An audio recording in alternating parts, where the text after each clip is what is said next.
Salut tout le monde et bienvenue dans une nouvelle vidéo accompagnée de mes potes les pluches. Aujourd'hui, je vais vous présenter ma pile à lire pour le mois de la fantaisie. J'ai pas compté, mais je pense qu'on est dans un espèce de délire j'ai gardé plein de livres pour le mois de la fantaisie et là je suis en train de me rendre compte qu'il y en a plein d'autres que je voulais mettre que je n'ai pas mis. Donc ça va être compliqué. Voilà. Bref, je vous présente énormément de livres. Moi, je vais piocher, comme dirait Manon, ce sera la pioche à lire. Je vais juste piocher, moi, dans tous ces bouquins-là. Il y en a certains que je suis quasi sûre. Il y en a certains, je suis quasi certaine de les lire parce que c'est pas possible, j'attends depuis trop longtemps pour les lire. Il y en a d'autres, je ne sais pas, mais en tout cas, ils me font fortement envie. Et je me dis que ça peut également vous donner des idées. Voilà. Donc, je vous ai présenté hier, normalement, si j'ai bien tout fait, les différentes catégories. Du coup, je vais vous présenter les romans que je mets dans quelle catégorie, dans quelle case, blablabla. Et on va essayer de faire ça de façon organisée.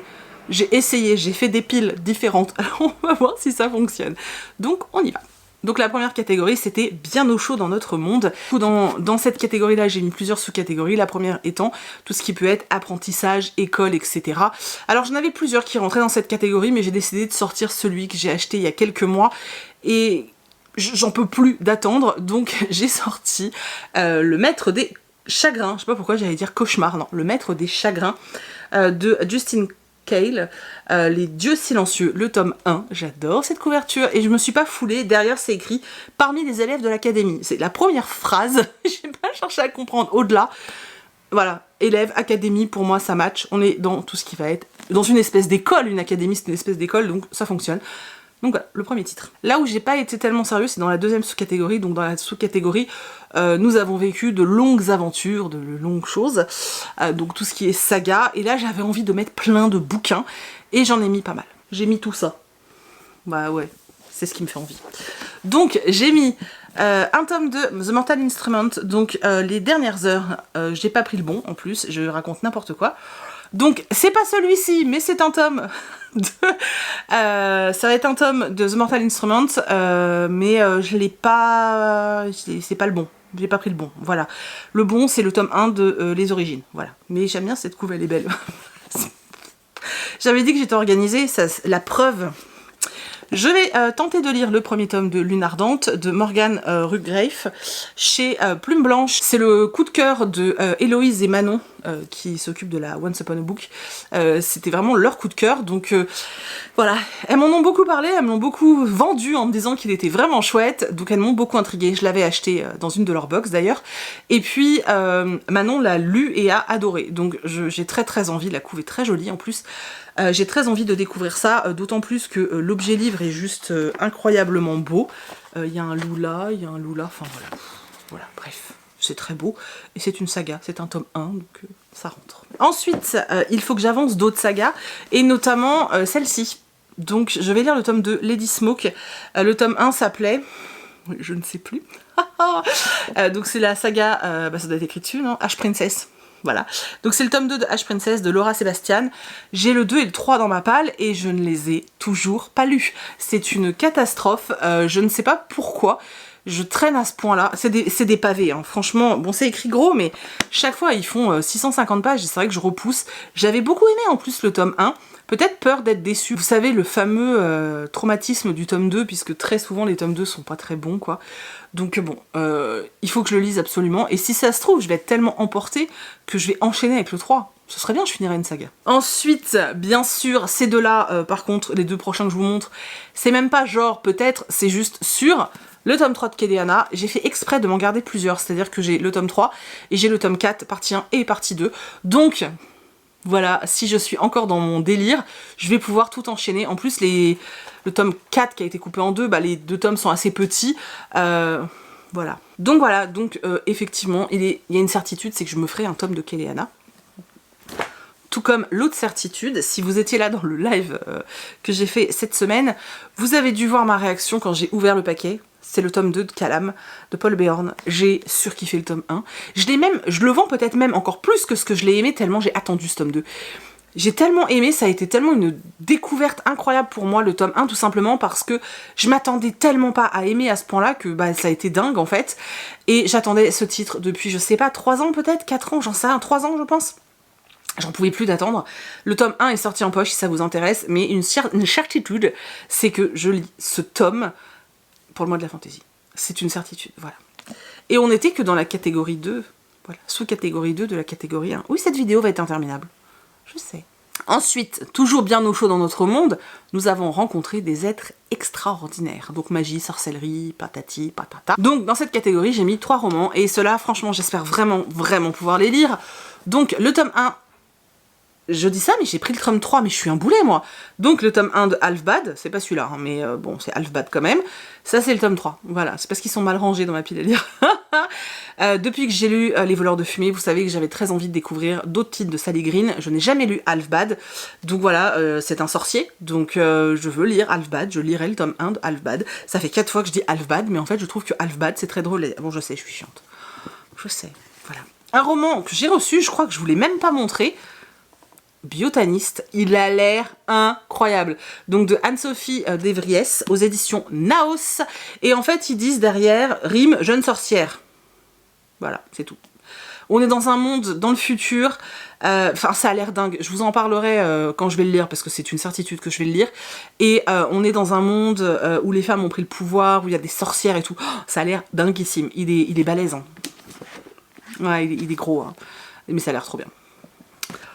Et ensuite, un que j'ai reçu récemment, que j'ai acheté exprès pour le mois de la fantaisie, parce que j'avais envie de découvrir, le découvrir, et voilà, et puis parce qu'il y a vraiment des très belles illustrations dans cet ouvrage, voilà. Donc j'ai acheté Alunia, le tome 1 de Tiffs, Mourir et mieux vivre.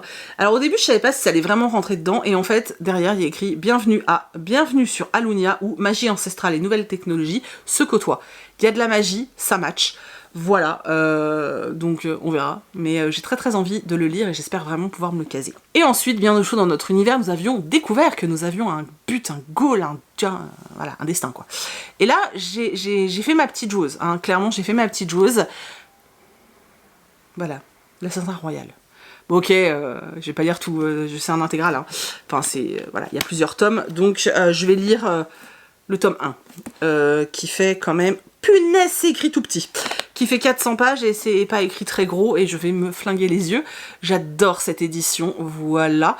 Donc l'Assassin Royal, le tome 1, ça fait une éternité que j'ai envie de le lire, je ne l'ai jamais découvert, ce livre est trop trop beau. Ça se trouve pareil, hein, je vais être tellement happée que je vais m'enchaîner tous les Assassins Royal et je vais lire que ça. Peut-être, ou peut-être je vais détester, on ne sait pas, c'est une surprise. Voilà. Donc voilà, ça c'était juste pour la catégorie 1. Voilà. Donc ensuite, dans la catégorie 2, c'était Traversons la forêt. Et le premier item, c'était Commençons le voyage. Enfin voilà, on débute le voyage. Donc des livres soit où on a un voyage, soit un livre qui fait voyager. Voilà. Et pour ça, j'ai sorti 4 titres. Donc, dans un premier temps, j'ai sorti Sous les sabots des dieux de Cécile, n'importe quoi, Céline, excuse-moi, Céline, j'essaie d'aller trop vite. Je suis désolée, les bouquins me font de l'ombre, mais j'ai trop mal à l'épaule gauche, je peux pas les porter. Voilà, bref. Donc, Sous les sabots des dieux, on est en Corée. On est en Corée au 8e siècle. Non, 7e siècle, voilà. On est en Corée au 7e siècle, voilà. Ça se trouve, c'est même pas de la fantaisie, mais j'ai envie de le lire, et dans ma tête, c'est de la fantaisie. Ça se trouve, c'en est pas, hein. Je pense que c'en est pas, en plus. On verra. Si c'en est pas, c'est pas grave, ça me fera un livre en plus. De toute façon, j'en ai pris d'autres. Mais j'avais envie de vous le montrer. En plus, le tome 2 sort, là, au mois d'avril. Bref, voilà. Ensuite, les autres, j'ai pas triché, ils rentrent pour de vrai. Hein. Donc, dans le voyage, il y a le tome 2 du Club de l'Ours Polaire, donc Le Monde des Sorcières, de Alex Bell. J'ai adoré le tome 1, j'avais très envie de découvrir la suite. Et en fait, eh bien, on voyage, hein, puisque ce sont des aventuriers. Donc là, on est dans le cadre où ce sont les héros qui vont voyager. Ensuite, je vais enfin sortir le tome 2 de cette saga que j'aime beaucoup, donc d'Ombre et de Vengeance de Tomi Adeyemi. Donc là, on voyage parce que on est en Afrique. Donc là, on est plutôt dans le dépaysement et le voyage par le lieu où se passe l'histoire. Donc voilà, j'ai très envie de lire ce livre, ça fait trop longtemps qu'il est dans ma palle. Et un que j'ai reçu tout fraîchement, qui sort en mai, donc vous pourrez le lire pour le mois de la fantaisie, c'est fait exprès, je suis sûre. Donc c'est le nouveau roman d'Aurélie Wallenstein. Oh, il est trop beau. Le désert des couleurs, voilà. Donc pour moi, on est dans un désert, donc on est dans une autre contrée, c'est vraiment pas chez moi. Moi, je pense désert, je pense à Dubaï, je pense au Maroc, voilà. Pour moi, c'est pas, je pense pas à la Bretagne, quoi. Ensuite, dans cette forêt, on va rencontrer d'autres personnes hein, qu'on ne connaît pas, donc le petit peuple. J'ai une BD, mais je peux pas vous en parler tout de suite, je vous en parlerai au moment venu. Donc il y aura une BD où il y a une fée. Et également, je vais essayer de lire ça, une histoire de sorcellerie. Alors pourquoi? Parce que ils mettent derrière qu'on parle des fées, voilà. C'est une saga, j'avais beaucoup aimé le tome 1, contrairement à ce que laisse juste paraître comme ça la couverture, il y avait eu vachement de messages super importants que j'avais trouvé vraiment chouette dans le tome 1. Du coup j'ai très envie de continuer. Donc c'est de Chris Colfer et là on parle de fées. Donc voilà, ça va être rapide à lire en plus, donc c'est vraiment super cool. Et ça parle de fées. Je suis désolée, j'ai les fenêtres ouvertes, j'espère que vous n'entendez pas trop de bruit. La troisième sous-catégorie de cette traversée de la forêt, c'était traverser une partie de la forêt à cloche-pied. Donc relever un gros défi. Et le gros défi pour moi, ça va être de lire de la fantasy en anglais. Et j'ai décidé de lire Lore d'Alexandra Bracken. Parce qu'il me fait super envie, mais un truc de fou tellement il me fait envie, sauf qu'il me fait extrêmement peur. Il est énorme, hein. Pour moi c'est vraiment un gros livre quoi. On est sur du 550 pages, on parle de mythologie et de dystopie. Pour moi c'est Hunger Games version mythologie, c'est vraiment le sentiment que j'ai avec ce bouquin. Je vais, je pense, me le découper sur tout le mois, sinon j'arriverai jamais à le terminer. D'ailleurs, s'il y en a qui veulent le lire avec moi, mais venez les copains, venez. Parce que je pense que je vais avoir très peur toute seule, voilà. Mais il a l'air génial, j'ai lu que des bons retours, et puis voilà, il me fait super envie tout simplement. Donc je vais essayer de me le découper sur tout le mois, parce que sinon ça va être... le chaos, je pense. Et ensuite, la dernière sous-catégorie de Traversons la forêt, c'est de finir cette traversée en volant, voilà, donc avec des dragons, avec tout ce qui peut voler, hein, voilà, mais qui peut nous transporter. Et pour ça, j'ai sorti 4 titres. Donc j'ai sorti Le Dragon au cœur de chocolat, parce que ça fait une éternité qu'il est dans ma palle. Non mais, vous avez vu un peu cet objet livre, comme il est beau. Voilà, je pense que y a le mot dragon, il y a un dragon, il y aura des dragons, ça marche. Voilà. J'ai sorti Dragon et mécanisme, parce qu'il y a écrit dragon, en fait. Donc pour moi, il y a des dragons, ça marche. Ouais, j'ai pas été chercher très loin en fait. Et j'ai sorti Ambre et les dragons de glace de Heather Fawcett, parce qu'il y a des dragons. Voilà, donc moi j'ai trouvé 3 romans avec des dragons. Et c'est que de la jeunesse. Mais c'est bien parce que la jeunesse ça se lit plus vite. Dans la 3e catégorie, je pense que c'est là où j'ai été finalement le plus sérieuse et le plus raisonnable. Donc c'était vers d'autres contrées, voilà. Donc on était bien au chaud dans notre monde, nous avons traversé la forêt et sommes arrivés dans d'autres contrées. Et dans cette nouvelle contrée, eh bien nous allons peut-être y trouver l'amour. Alors je dis que j'ai été plus sérieuse, mais en vrai, c'est juste parce qu'en fait j'ai sorti des plus gros bouquins, voilà. Donc le tome 3 de Origine, de Jennifer L. Armentrout. Alors c'est de la fantaisie au sens vraiment très large du terme. D'ailleurs je l'ai pas précisé, mais parce que je le dis tous les ans, on est dans la définition américaine du sens hein, de fantaisie, parce que sinon on va pas y arriver. Sinon les puristes vont nous tomber sur la tronche. Voilà, donc je sais qu'il y a une histoire d'amour, hein. De toute façon dans les Jennifer L. Armentrout il y en a toujours. On est sur finalement une romance paranormale, mais au sens américain du terme, ça rentre dans de la fantaisie. J'ai très envie de le lire, donc je l'ai mis. Ensuite, dans cette nouvelle contrée, nous allons devoir trouver notre nouvel apprenti, donc un livre jeunesse. Vous avez vu que moi j'en ai déjà mis beaucoup, donc tout rentre un peu dedans. Mais là j'en ai sorti 2, et il y en a un, il est énorme quoi. 2 qui me font trop envie, donc L'Antidote mortel de Cassandra Lambert aux éditions Didier Jeunesse. C'est moi qui leur ai réclamé en plus, donc il faut vraiment que je le lise. Et voilà, donc une petite fantaisie jeunesse. Et... voilà, La passeuse de mots, ce livre est tellement beau, de Alric et Jennifer Twice, donc c'est le livre 1, et en fait, c'est juste qu'il est gros, il me fait peur, mais en fait, je pense que ça devrait le faire, hein. Donc voilà, c'est les 2 livres jeunesse que je me suis casée. Ensuite, en 3e sous-catégorie, il y avait que dans ce nouvel environnement, nous allions enfin nous laisser porter, donc l'idée c'était soit... tu laissais choisir quelqu'un un livre pour toi, soit tu tirais au sort si t'as personne sous la main, ou alors tu participes à une des 2 lectures communes. Je vous remets les documents en barre d'infos. Personnellement, comme je vais participer aux 2 LC, j'ai pas mis autre chose, hein, c'est un peu évident. Donc dans cette catégorie, moi j'ai du coup Elantris de Brandon Sanderson. J'adore cette édition, qui est, il n'est pas si gros en fait, hein. On a l'impression... Bon, il fait 1000 pages en vrai, mais c'est du Brandon Sanderson, ça se lit extrêmement bien, c'est pas écrit trop petit, donc voilà. Donc Elantris, donc c'est la première LC, et la deuxième LC, c'est La guerre du pavot de R.F. Kuang. Voilà, chez Actes Sud, et je vous avais dit hein, qu'il coûtait cacahuète, puisqu'il coûte 24 €. Voilà, mais c'est la très très gentille Alison qui me l'a offert, et du coup je lui fais aussi honneur en le sortant, et en vous le proposant en lecture commune. Donc voilà, ce sont les deux LC. Oula, ça va tomber. N'hésitez pas à aller voir dans la barre d'infos. Et du coup, la dernière sous-catégorie, je suis désolée, c'est long tout ça, la dernière sous-catégorie, c'était découvrir de nouveaux univers et une nouvelle cité. Donc on était dans un truc un peu urban fantasy. Alors dans l'urban fantasy, on peut y mettre beaucoup de choses, notamment la saga The Mortal Instrument. Moi je l'ai mis dans les sagas, mais ça rentre là aussi. C'est-à-dire qu'il y a plein de romans que je vous ai montrés, que je pouvais mettre dans différents items, mais c'est vrai que j'ai choisi de pas le faire. Parce que j'y ai pas pensé, voilà, c'est tout. Bref, donc je vous ai, voilà, je suis assise dessus, donc je vous ai dit dans l'autre vidéo, j'ai un peu spoilé que moi j'allais lire Rebecca Keane, le tome 1, parce que j'étais toujours pas sortie de ma palle. Donc voilà, c'est de l'urban fantasy, vous pouvez lire il y a plein de romans d'urban fantasy, hein, donc vous pouvez y aller. Il n'y a pas que des romans type romance paranormale ou bitlit, hein, il y a beaucoup d'autres livres qui sont considérés comme de l'urban fantasy, c'est pour ça que je vous parlais de The Mortal Instrument par exemple. Mais moi je vais lire ce tome 1. J'ai super hâte de voir vos palles, je suis convaincue que vous allez me faire acheter des bouquins et en rajouter dans cette monstrueuse palle, c'est-à-dire qu'en fait je devrais faire pas le mois de la fantasy mais le trimestre, parce que franchement, je sais pas comment je vais lire tout ça, et pourtant j'ai envie de tout lire, voilà, j'ai envie. N'oubliez pas, comme je vous ai dit dans la précédente vidéo, de me taguer sous vos vidéos, donc dans la barre d'infos, vous mettez @pikitybookin, c'est juste pour que je vois vos vidéos et que je puisse, moi, les regarder, j'adore ça.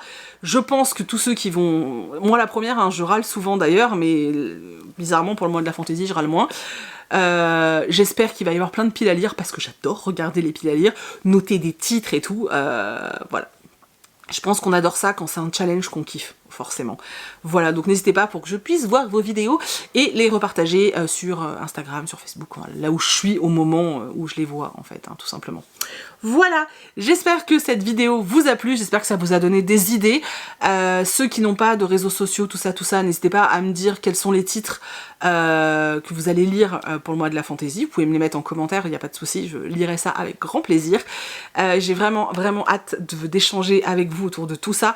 Je vous rappelle qu'il y a le hashtag le mois de la fantasy pour les réseaux sociaux, en tout cas pour Instagram. C'est juste pour qu'on puisse se retrouver plus facilement quand vous postez une story ou une photo et que tout soit regroupé. Ça vous permet de vous abonner. Pour ceux qui ne maîtrisent pas Instagram, vous tapez dans la barre de recherche hashtag le mois de la fantasy, vous allez arriver sur une page et vous pouvez vous abonner à cette page. Vous n'êtes pas obligé de vous abonner à tous les comptes des gens, vous abonnez juste au hashtag, et ça vous permet en fait de suivre le hashtag et de suivre toutes les nouveautés qui apparaissent sur ce hashtag. Voilà.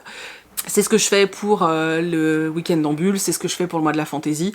Voilà, comme ça, à chaque fois que quelqu'un met ce hashtag, si c'est un hashtag, oh là là là là, mais je suis fatiguée. À chaque fois que quelqu'un partage avec ce hashtag-là, et ben moi je vous retrouve et je trouve ça juste génial. Voilà, puisque l'idée c'est d'échanger, échangeons. Je suis trop hypée. Voilà, bref. J'espère que cette vidéo vous a plu, j'ai super hâte. Je suis pas sûre de comprendre. Ah d'accord, Siri n'est pas d'accord. J'ai super hâte de voir vos piles à lire, de voir vos retours, de voir vos points de lecture, de voir tout ça. Et voilà, j'espère vraiment que ça vous hype de dingue. Moi je vous assure, comme je l'ai dit dans la précédente vidéo, en fait ce que j'adore c'est que cette dynamique autour d'un challenge, en fait c'est que ça donne super envie de lire. Voilà, j'ai pas eu le temps de faire d'autres challenges que j'avais envie de faire cette année et je suis super déçue parce que j'avais juste pas le temps. En fait là j'ai essayé de me débrouiller pour m'organiser, pour avoir du temps pour le challenge en mai, pour me concentrer dessus. Mais c'est vrai que j'adore ça, je sais qu'il y en a beaucoup, il y en a certains qui commencent à râler parce qu'il y en a vraiment beaucoup, mais c'est pas grave, choisissez celui qui vous tente, et puis voilà, éclatez-vous avec celui qui vous fait le plus envie. Si vous êtes comme moi et que vous galérez à trouver du temps pour faire tous les challenges, et ben vous sélectionnez. Voilà, moi c'est ce que je fais, et j'essaye de sélectionner ceux qui... voilà, je peux pas tout faire, je le sais, donc je prends ceux que je peux. Il y a des périodes dans l'année où j'en prévois et puis finalement j'y arrive pas. c'est la vie, voilà. Vous pouvez très bien vous faire une palle là pour le mois de la fantaisie, et si vous ne lisez qu'un roman, c'est pas grave, voilà, ce n'est pas grave. On est juste là pour le fun, on est juste là pour s'encourager et se donner envie de lire, donc vraiment vous prenez pas la tête. Pareil, si vous n'êtes pas habitué du genre et que c'est vraiment pas un genre littéraire vers lequel vous allez, tentez le coup en fait, tentez le coup avec quelque chose qui, par exemple, tentez le coup peut-être avec un roman qui est pas trop compliqué dans l'univers de la fantasy, mais c'est aussi une façon finalement, je trouve, de sortir des sentiers battus et voilà, d'essayer de sortir de ses habitudes, et ça fait du bien parfois. La preuve, je ne lisais quasiment que de la SFFF, et depuis un an quasiment, je suis sortie un peu de tout ça et j'ai découvert des trucs tellement extraordinaires que je regrette pas du tout. Enfin bref, je me tais, sinon je vais parler pendant 3 heures. J'espère vraiment que cette vidéo vous a plu. N'hésitez pas à la partager, à la liker, à laisser des commentaires et à, voilà, tout ça, à donner plein d'amour comme vous faites à chaque fois. Je vous fais plein d'énormes bisous, je vous remercie d'avoir regardé jusqu'au bout. J'espère que vous avez hâte. Voilà, laissez-moi plein de commentaires, j'ai trop envie de vous lire, c'est un truc de dingue. Et voilà, c'est tout, faut que j'arrête de faire ça avec mes mains. Je vous fais plein de gros bisous, je suis surexcitée, je suis désolée. Oh, je dois tellement être fatigante en fait, parfois, je suis désolée. Voilà, je vous fais plein de bisous.